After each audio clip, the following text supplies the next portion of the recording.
Hello and welcome back to Invincible Asia. I'm George from Movie Misfit, and this is another episode of Untold Stories, where this month I get the chance and the privilege to speak with the wonderful and legendary Richard Norton. Well, Richard Norton, thank you very much for joining me. This is an absolute honor. Absolutely. I mean, this is another dream ticked off my list. I have quite a long list, but yeah, I'm getting there. But it is an absolute treat.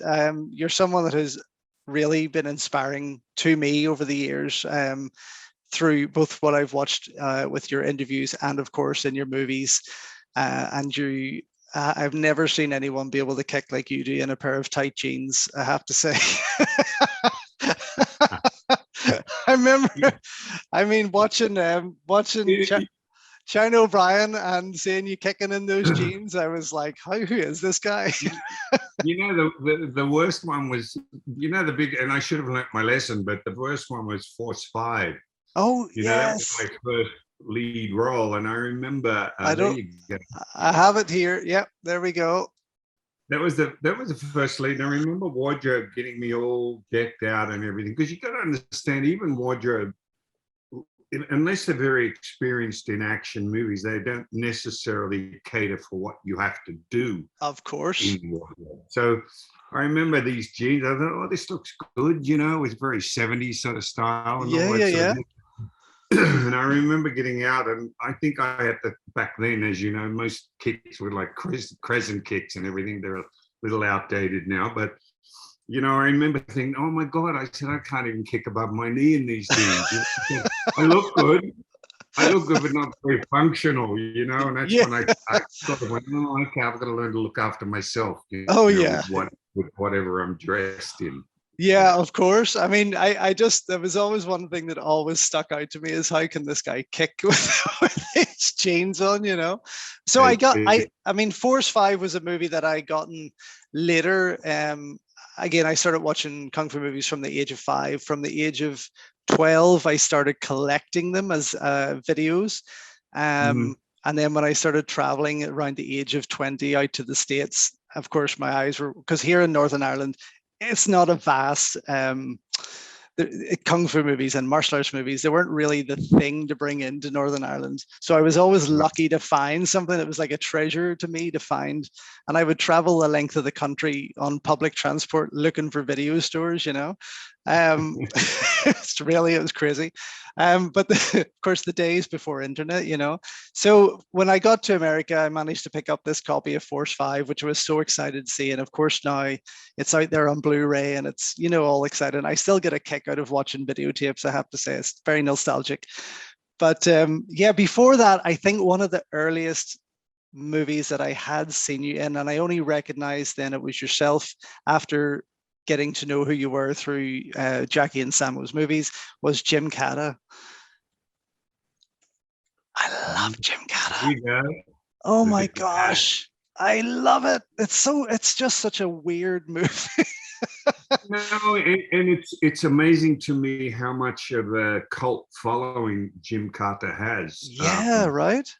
Yeah, it's bizarre. And, originally Gymkata was supposed to star Christopher Atkins. Do you know Christopher Atkins? Yeah, right. With Brooke Shields. And anyway, it morphed into what it morphed into, because Freddie Weintraub, for those who don't know, Freddie Weintraub was producer of Enter the Dragon. So he wanted to create an American version of Jackie Chan. And obviously, with all the acrobatics in the Hong Kong sort of style of fights and everything else, he figured if he could get someone like Kurt Thomas, who at the time was an Olympic level gymnast, and teach him martial arts, and then he would achieve that objective. The difficult thing was, and bless, R.I.P. Kurt died, a couple of years ago, unfortunately. The lead in Gymkata, an amazing athlete, but the only problem with Gymkata was, and by the way, do you want to get into this now, or do you want to move ahead and then we can go back into more detail? No, listen, work away. I want this to be as natural as, yeah. Well, Kurt was obviously, phenomenal athlete and gymnast. The only problem is that he couldn't do a lot of the gymnastic stuff unless it was almost like a gymnasium setting. Of course. You know, and of course I went to Florida. He had a power tumbling show, gymnastics show in Florida, and I went month or 2 months beforehand to start training Kurt, teaching him how to punch and kick, because he'd never done martial arts before. Yes. And that's when I realized, well, as it's all very well to train someone in martial arts, but it doesn't happen overnight.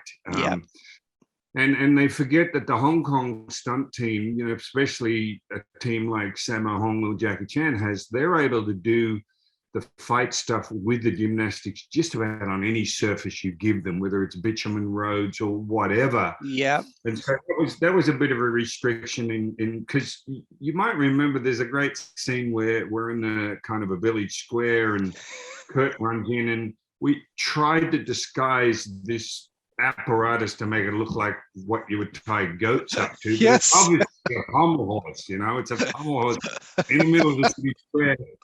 And another thing, he's running and grabs this bar. Well, that's kind of like a bar. That was the excuse. But in its own way, it was almost tongue-in-cheek. It was kind of funny, and that's what appealed to people, It's like a serious, full-on action film, though that's what it was intended to be. Of course. But, I mean, I saw that probably when I was about 9 or 10 years of age, and it terrified me. Those scenes in the village when all the locals were kind of coming in on him, it was quite terrifying to a kid. And you know what? All the locals that you see with all the pitchforks. Yeah. They weren't actors. They were literally hired from a local hospital that deals with alcoholism. Dear and Lord. Also, Wow. societal illnesses. And so those people were just basically told what to do. And I'll tell you another funny incident. I'm on a horse and we were told on this city square, you see Zamir, who is playing riding, we're on Cobble Street and I'm supposed to ride across the city square. And we were warned by the horse coordinators, the experts, be very careful because there was nothing on the horse's hooves to stop them slipping. Yes, of course. Very careful that you could end up doing this. The horse could do the splits, and they were basically telling me how to get off the horse. Yes, I could ride, but not nowhere near expert. And so I'm just thinking, oh shit, this is all I need. I'm riding along on this horse, and if it does the splits, I've got to be able to get off. So I'm very focused as Zamir, going straight forward. Well, unbeknownst to me, so you've got all these village people that I'm riding through going, with this pitchfork and everything. We get to the end of the take, and this one crew guy says, wow, you were really in character, weren't you? And I said, why? What do you mean? He says, wow, you didn't even look back when you just knocked that guy flat on his face, with your horse. Oh, Jesus.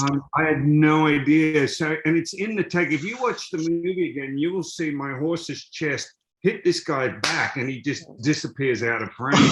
Wow. Well, okay. I had no idea. And I thought, oh my goodness. This is what I love about doing this, because I want to hear untold stories. I want to know things that nobody else knows. It's okay reading the trivia on IMDb here and there, but sometimes you just need to hear it from the horse's mouth, right? So with that, obviously, that also starred Conan Lee, who was kind of an up-and-coming Hong Kong star at the time. I mean, obviously, didn't stick around for too long. Right. You did a few, but did you work with him much? Because I know you did a bit of fight choreography on the movie also, right? Yes, and I was helping put the fights together. Yeah, no, Conan, I don't know what happened to him, but he was great to work with. And, again, my biggest concern was trying to make Kurt passable. Yes, okay, yeah. With the fights and all that sort of stuff. And someone like Conan Lee can look after himself, as so to speak, Yes. And John Barrett was another Chuck Norris black belt who was in that movie, and he was a very capable martial artist. So you had people that knew what they were doing. So and people, even though you do fight coordinating, which I'm doing a lot now, it's always a collaborative effort. It's never Sure. one person, or it shouldn't be. You Yes. do your job if you try and find out what the individual actor is capable of, and then try and mold the choreography around Of their course, yeah. piece, and that's what it was. And look, it was a hard shoot, but it was really, really good shoot. It was shot in what was then Yugoslavia, and of course now would be Croatia, and fascinating countryside. But yeah, I just really enjoyed the shoot. Big Bob shot. Remember the really big powerlifting guy with the blonde hair? Yeah. He was a character. We were always playing practical jokes through the whole thing. And before we go on, we don't want to labor too long on Gymkata, but there was this time we had one of these dogs, which you might remember. They just supposedly wild dogs sort of chasing birds through the courtyard. One of them, they actually was a wolfhound. I don't know exactly the breed, but apparently they used them to hunt wolves, and this thing was huge, and it had scars on its ears and everything. Anyway, on one stage in between takes, I'm standing on the other side of this courtyard, and the dog trainer, now I know, was standing with Bob shot. Anyway, I'm sitting there. Next minute, I look across, and this dog is sprinting toward me. I'm like, what the fuck is going on here? It's sprinting toward me. And it literally came up. I stood up like this, and it got its mouth.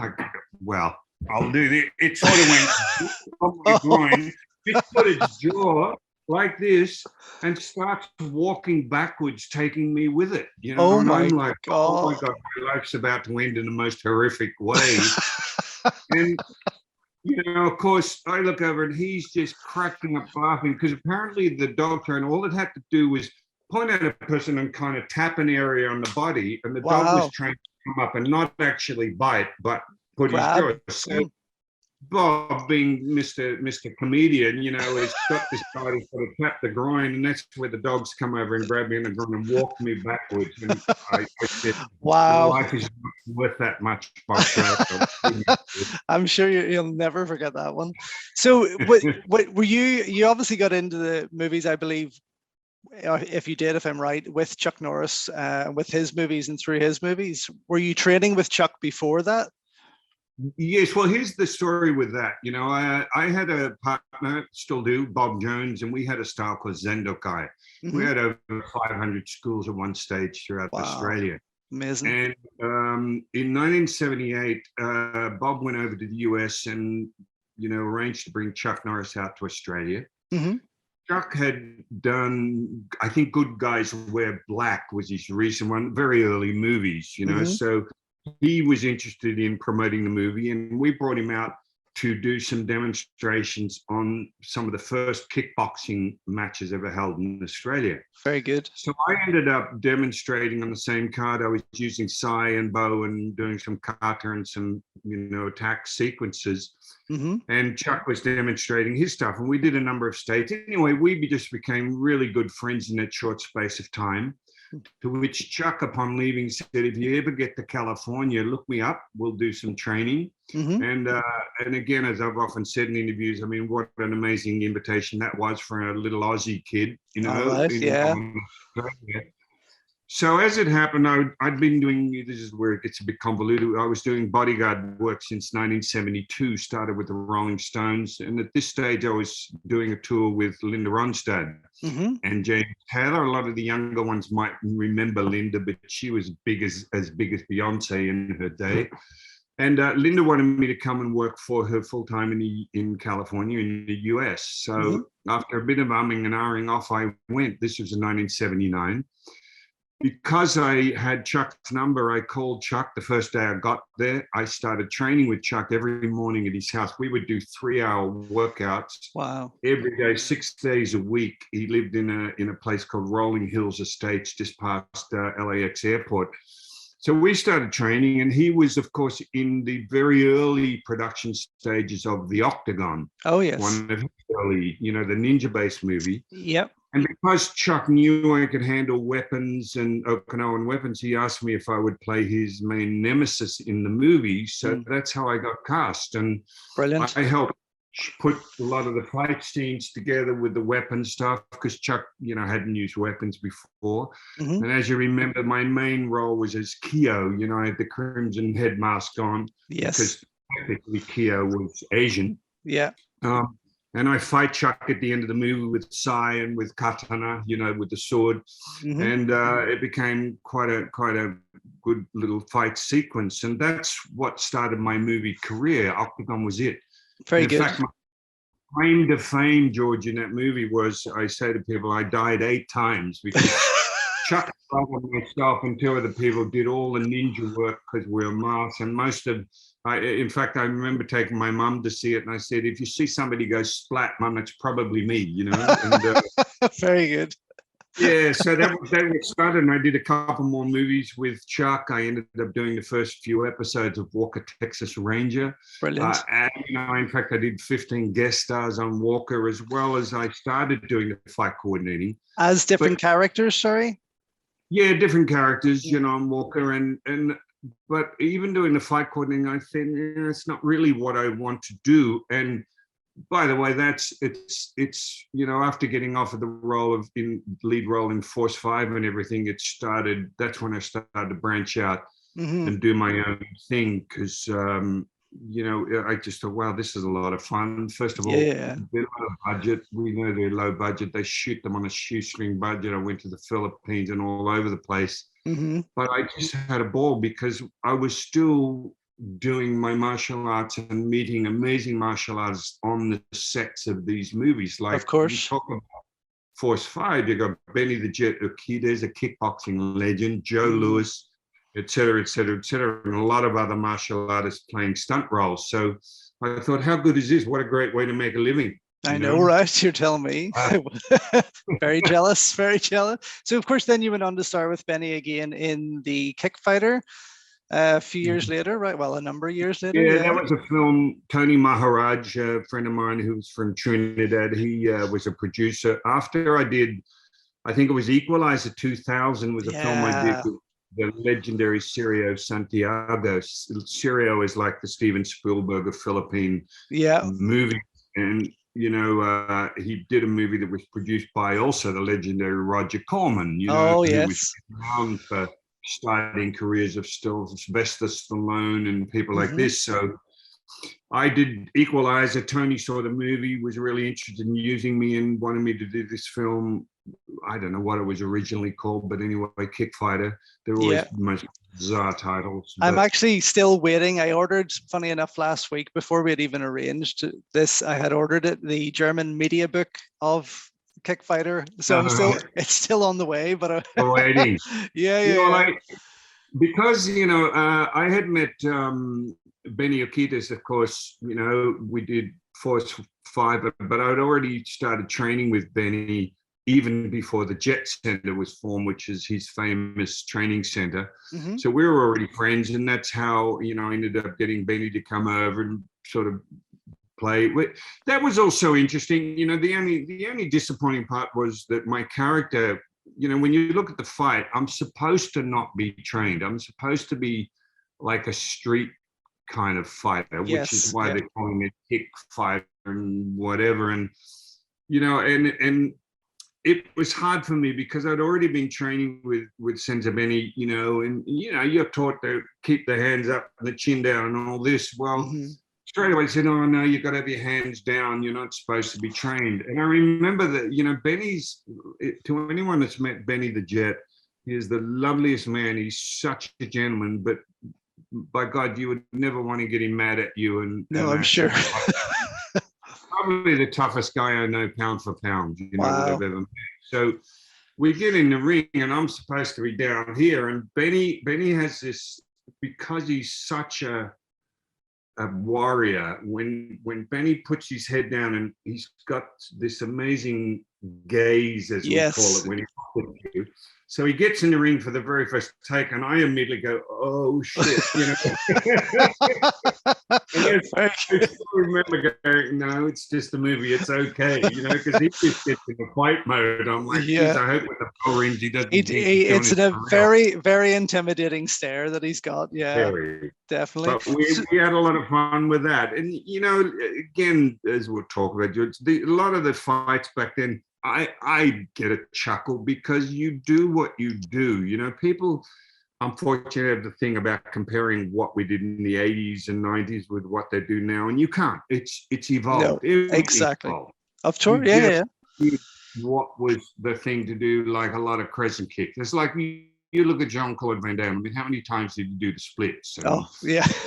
and Chuck would always do spinning crescent kicks and everything else. So that's what you did. And of course, again, we just did the best we could with what we had. There was never any rehearsal time. Yeah. You So basically put it. so that switch over then to Hong Kong. So I mean, there's obviously a massive difference from what you were doing with Chuck and with Force 5 and that, and then suddenly you're in Hong Kong. How did Samo bring you over there? How did he find you, and how did you get into that? Well, that came about. Chuck, in the old days, had a partner in crime, called Pat Johnson. Oh, yes. Amazing martial artist.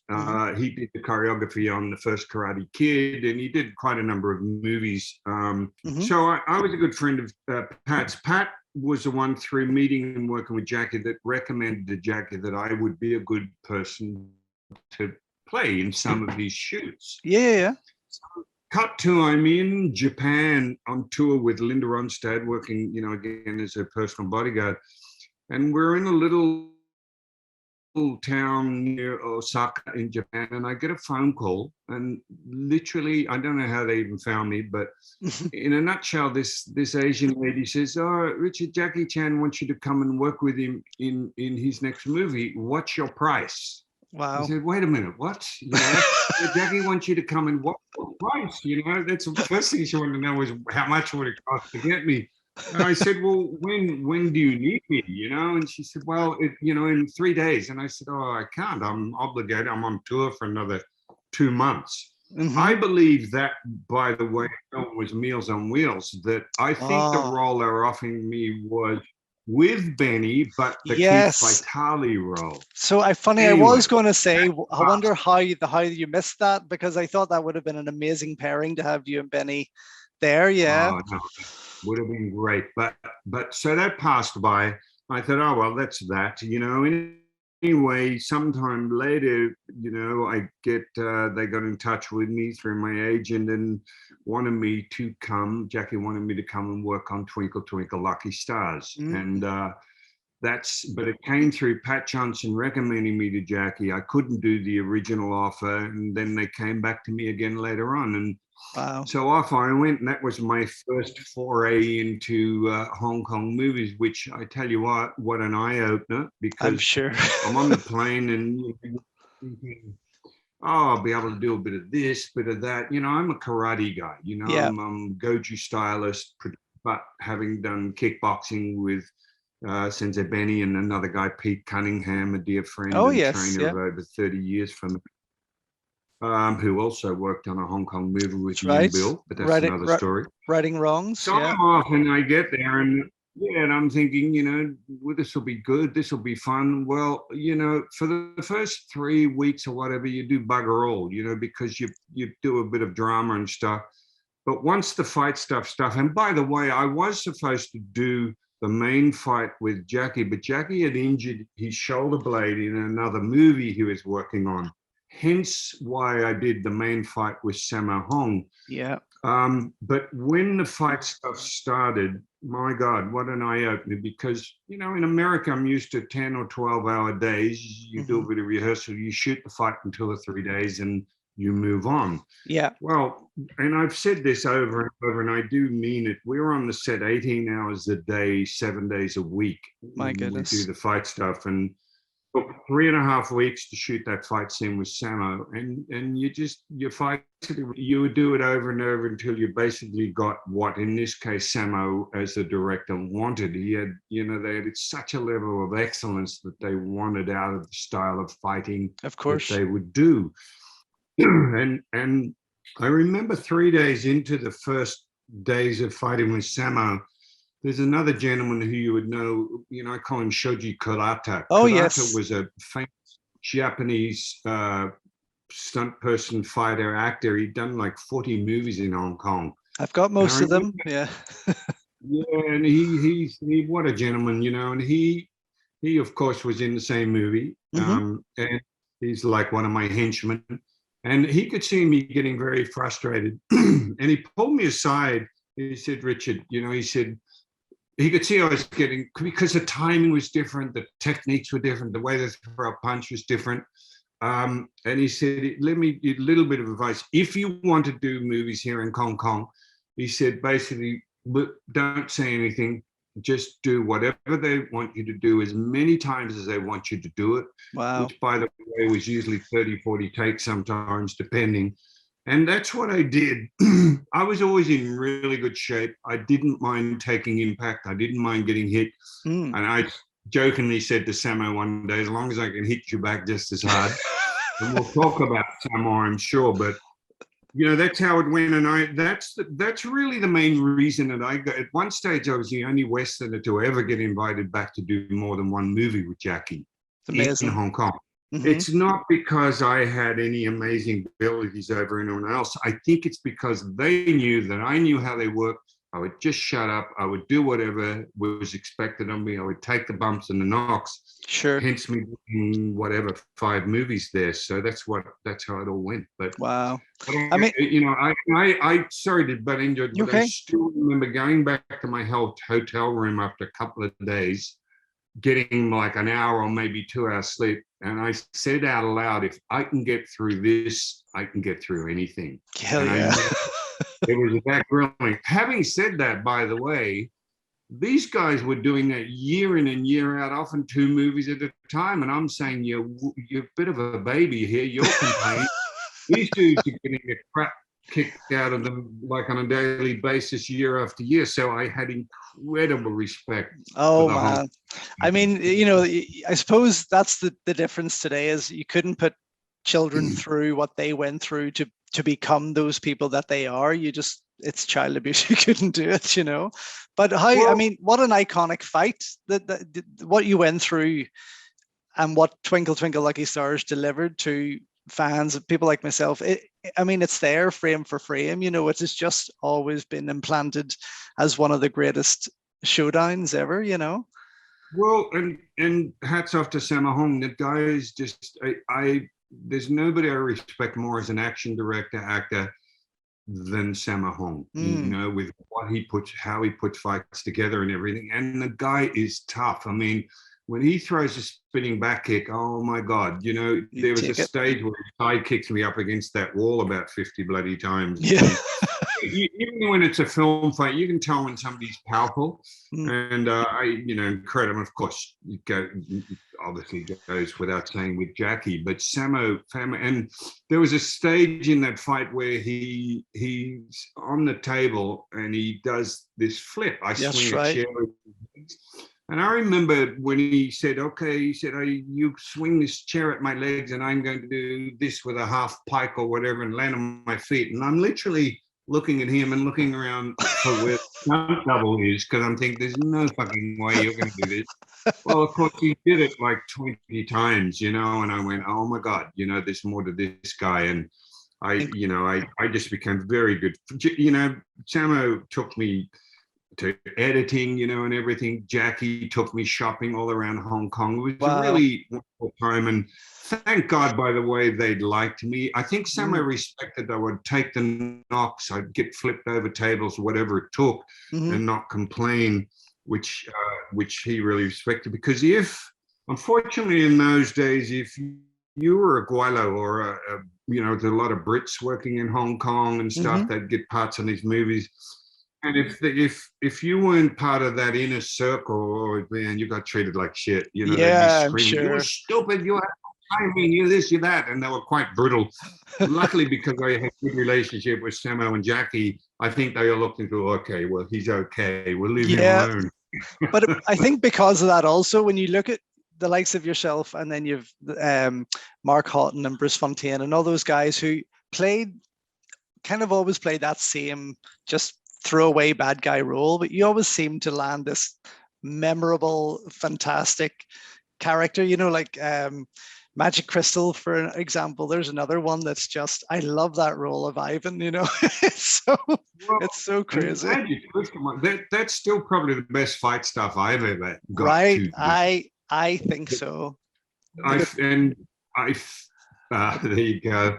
I'm a Russian, for go figure, right? I'm going to blonde, but I'm this Russian dude, and I'm supposed to know all the different sort of Chinese martial arts, of which I didn't, and Cynthia had a lot of that whole thing when she's on the table, me trying to get that music was like, oh, I could say we have a thing called Mawashioke in karate, but it was very opposite to that. And anyway, it was a lot of fun. A lot of fun. So, I mean, from there, obviously, Sammo brought you back for Millionaire's Express. That came after Twinkle Twinkle, and somewhat of a shorter role until the last battle. Were you doing anything else kind of in between that? Was American Ninja around that time? Were you back and forth? No, I was always back and forth. In fact, I think I think it might have been Millionaire's Express that Jackie hurt. No, it couldn't have been that one. There was one film I did where he fell off a skateboard and injured his ankle, and we had 2 or 3 months downtime. Well, I took off back to the Philippines and did the lead in another movie. Yeah, City Hunter. He was skateboarding in City Hunter. Maybe it might have been that one. It's hard to remember, but yeah, every time I got a break, I was off because. Even City Hunter, that fight, getting back to the way they shoot, that took 6.5 weeks. Wow, my God! Of course, they're doing other things as well, but I mean, what a journey. But so, sorry, go on. No, I was going to say it's just like Magic Crystal, all of those came. See, Wong Jing, of course, directed City Hunter. Yeah. How I got to work in Magic Crystal, or vice versa, again, whichever one came first, and it was very comedic. But you said about playing the roles. What I realized very early on is that I remember the first time I always would underplay. If you had to be a bad guy and laugh, you might go, they wanted you to go, like, yes. Large, that was the style of acting. And you just, I realized very early on, if you're going to be in those movies, you're going to accept the role in that movie, you have to just go along for the ride. It was almost comedic. It was like a caricature. And if very you did that, tongue-in-cheek. You had a lot of fun. Yeah, exactly. Because Jackie said to me way back, when I first worked with him, he said, Richard, you'll never see gratuitous violence or gore or profanity or sex, because he knew his audience was the kids. And if the kids loved his movies, he knew the parents would take them 2 and 3 and 4 times. So he's very smart in deciding what his audience was. And hence, there was a lot of that kind of comedy. The greatest description I heard of Jackie was a reviewer once wrote that watching Jackie Chan in a fight scene was like watching a speeding bullet in reverse. Wow. And he got that through watching people like Charlie Chaplin. Charlie Chaplin was always about trying to get away from the big, bad, ugly, bad guy. Yeah. And in the process, he'd have the guy run into ladders or whatever. And that's a lot of the shtick that Jackie picked up for his fights, which was his way of being very different and not trying to be a copy of, say, Bruce Lee. Of course. Very, very full on. And again, what a smart move, for Yeah. to take. Totally. So back on Millionaire's Express, would that have been the first time you worked with Cindy, or would you have known her anyway from tournaments and things beforehand?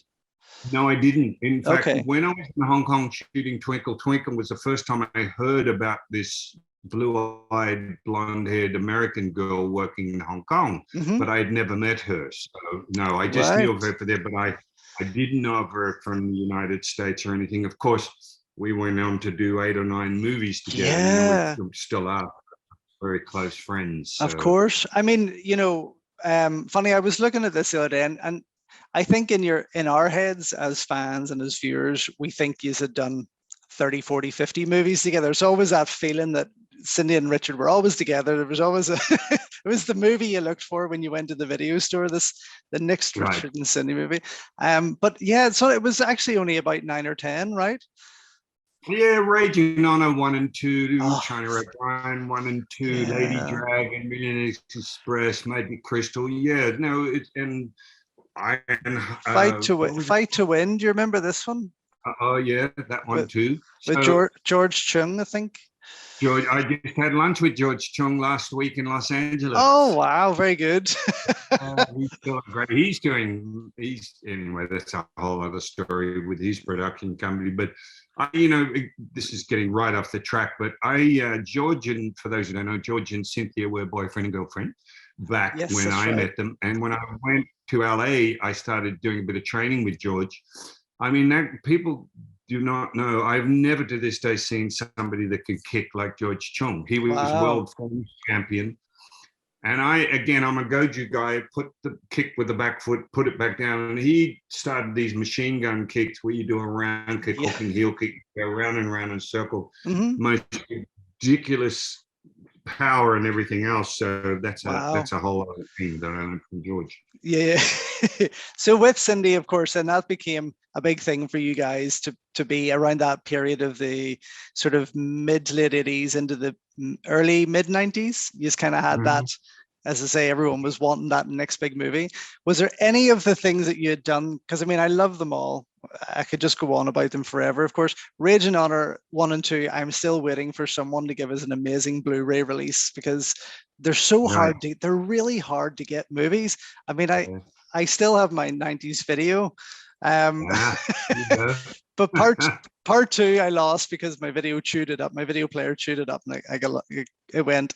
So I'm really hoping for that. But is there any of these kind of movies that you'd wish there was possibly a third one of, or like China O'Brien 3, Rage and Honor 3? Most people really wanted another China O'Brien movie. People enjoyed that in the relationship and everything. And even up until not that recent, there was talk of doing another one. Look, it hasn't happened. They'd have to wheel us out in wheelchairs. It would have to be. Maybe we could do a fight scene in an aged care home or something. That would be absolutely hilarious. A bit of a drug bust in a care home. Yeah, something like that. That'd be funny. It'd be like Afterlife, Very good. Very good. Yeah, but what's still going on, in fact, also just as a bit of, I just got an email yesterday. There's a guy that's written a script called The Last Kumite, and there's again for the last 20 years there's been talk of doing like a martial arts expendable where you get Matthias Hughes and myself and Don Wilson and Olivier Gruner and all these people, and there's the script at the moment it's just been completed, which they're trying to get up. So who knows? It won't be China O'Brien too, but Cynthia myself, I think it'd be fun. Look, would it be groundbreaking? No, I think it would work if you also had a couple of very younger, hot and action stars that would cater to a younger audience. But I think because of people like yourself, there's still such an interest in the characters that we played in those movies of the 90s, 80s, Absolutely, and 90s. Yeah. I think it'd be a lot of fun if you could get Expendables was that. They're all like old dudes. Yeah. So why not put us old dudes and females in something? It'd be a lot of fun. I'll start writing. So of course, the famous quote from yourself, painful. Where did that? I mean, we love that. Samo was. Yeah. Well, when you did those movies, first of all, there was never sync sound, meaning they never had sound being recorded on set. So for dozens and dozens of movies, people wouldn't even know, but you never even heard Jackie Chan's real voice. He was also dubbed. So they did it after. So on the set, you would be asked to just basically say something in English that would be approximate length of what they thought the Cantonese or Mandarin translation would be, where they would dub in after the movie's finished. And, I'm pretty sure because, again, that's Samo's typical sense of comedy, he wanted me to say, I might have come up with the actual word. I can't remember. It's here, maybe between us. And I say painful. Yeah. And once I say, I hit him again. And he says, no, and you go, how about now? And he said, no, I can't feel anything because my body's all numb. It's brilliant. It is. It's still today. It is still one of the funniest scenes. It really is. They t-shirt with painful on it, Yeah. Oh, totally. Yeah. Your face and painful. But again, even carrying that into other movies, it was such a treat. Something so small that really kind of got dedicated. Bit of an joke, Yeah. Like dedicated fans, I think, really wet themselves over that. So they did.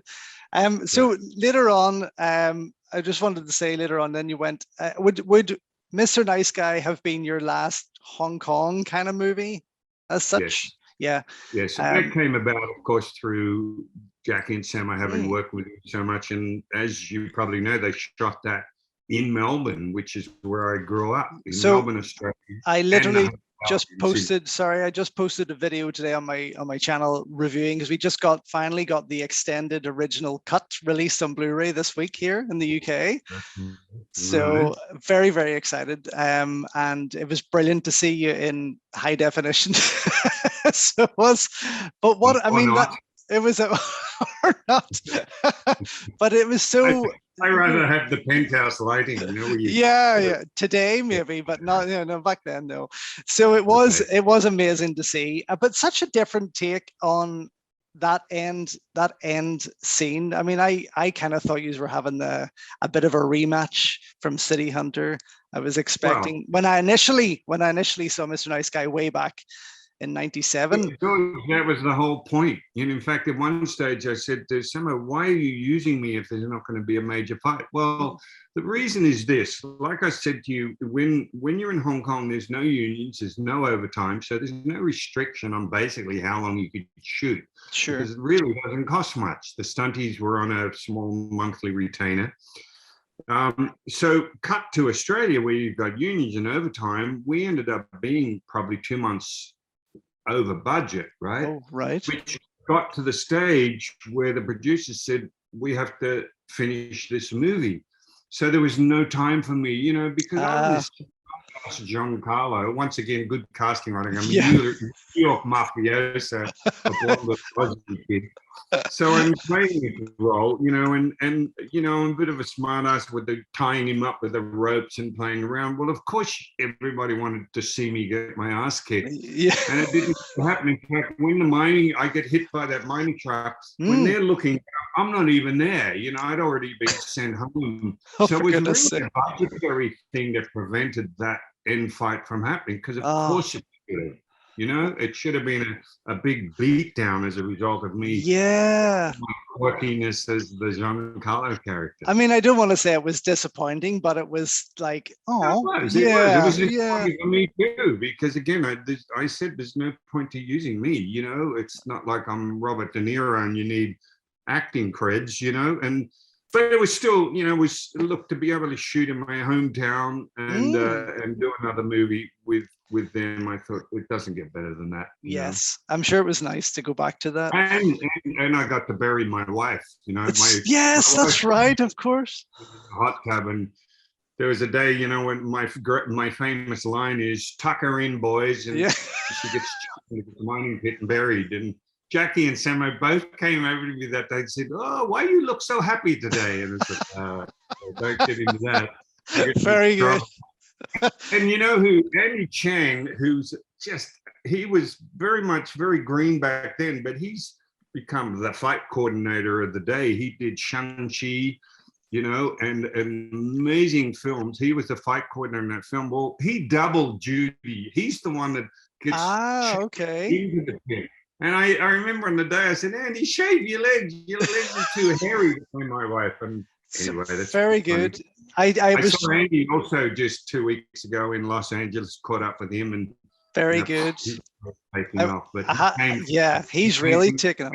Stunt team era. And we actually talked a couple of years ago. I was laying out some scripts for a new production of kind of actually of an Expendable style movie, and we had talked about him coming over to do the action, and then of course then there was COVID and everything else. Well, no. Actually, all right. whenever this is stopped Sorry, I gotta go. when this is stopped recording, we will talk. Do you know, I said to my husband yesterday, I wonder would Richard like to come in and like kind of redo a role from one of the 90s flicks as a gangster in my movie. Anytime. It's all fun and games now. I know, but I think that's the nostalgic part of it for fans and for me, is seeing that, as you say, that in-joke, that return to that.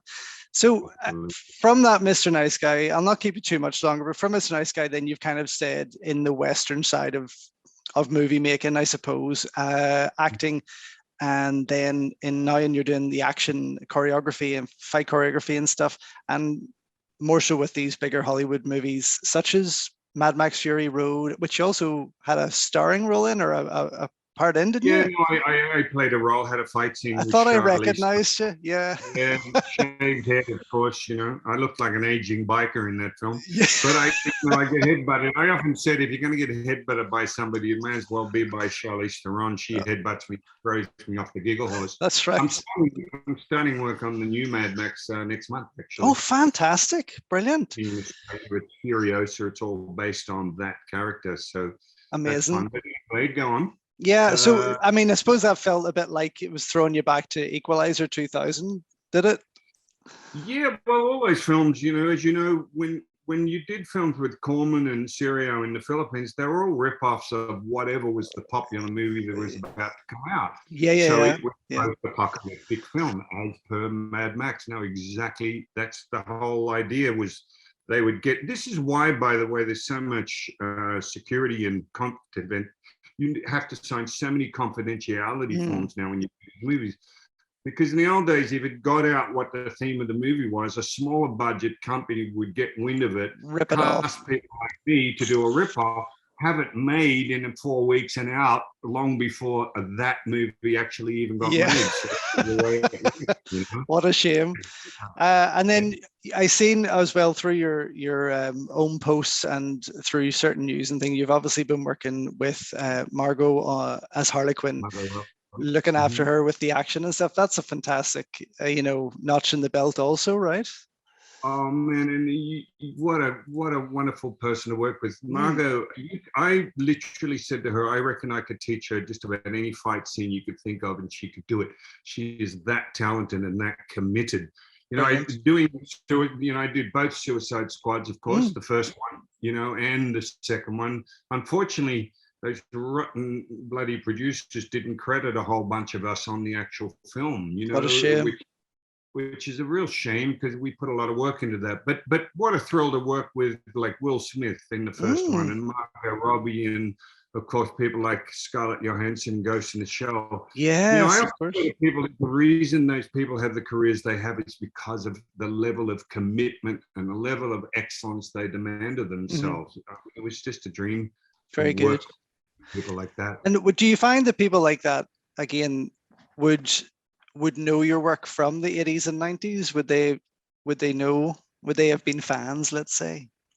No, they're too young. I mean, really think about it. You think of the age of a Margot, they're too young.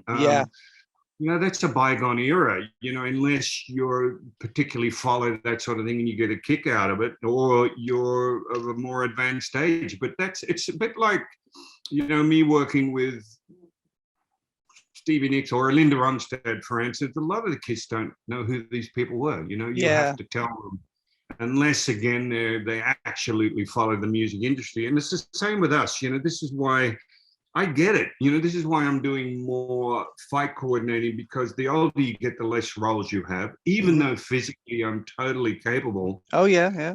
You're a product. They don't want to see, unless you're Liam Neeson. I worked with Liam Neeson on Blacklight early in the year. Oh, very good. Yes. Which was great. And doing the next Mad Max. But, they want to see the younger kids running around, unless, again, you're very established. Like Liam created a career in action after Taken. It was almost by accident. so that became his little selling point and everything. God bless him. But there's not a lot could do it. Sylvester Stallone, Clint Eastwood, of course. But the good news is, by the way, and I can't forget, I've been signed to do the lead in a film called Scar Tissue. Very good.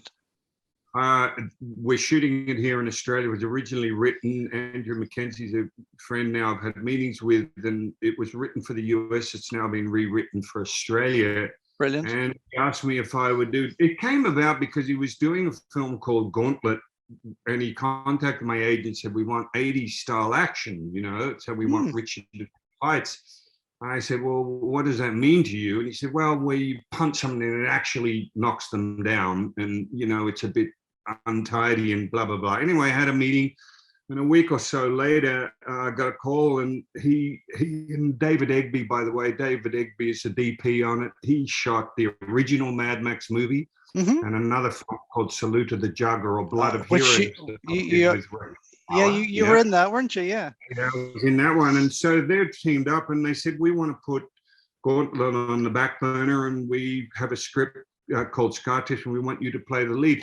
I think that came out of meeting me and realizing that I wasn't walking around with a walking stick. Yes, yeah. And I could still do, and it's totally action based. It's kind of like an Unforgiven, the Eastwood role. Very good. And I'm so excited because it's probably the best role I've ever been offered. And we're working on that. I can't shoot it till the end of the year because of Max, but how exciting is that? So it ain't over till it's over. It is, you're telling me. A lot of fights in it. That's fantastic. Yeah, so I'm very excited. Look forward to that. Absolutely. Well, listen, we'll wrap it up there. Thank you so much for your time. This has been an absolute pleasure. Absolutely. Yeah. I mean, it's late here. It's 11:15 at night. That's why you want to get off.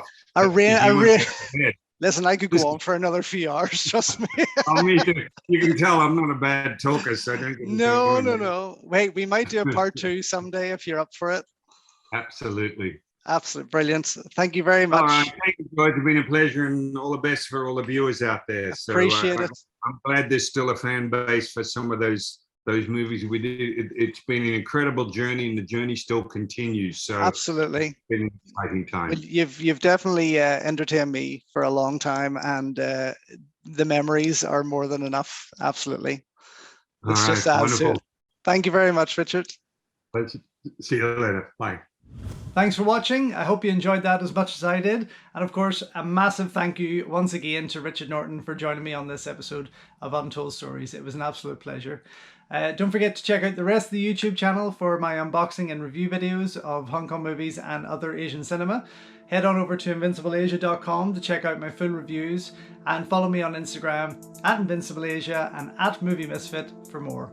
Until next time, enjoy your Kung Fu, and I'll see you soon.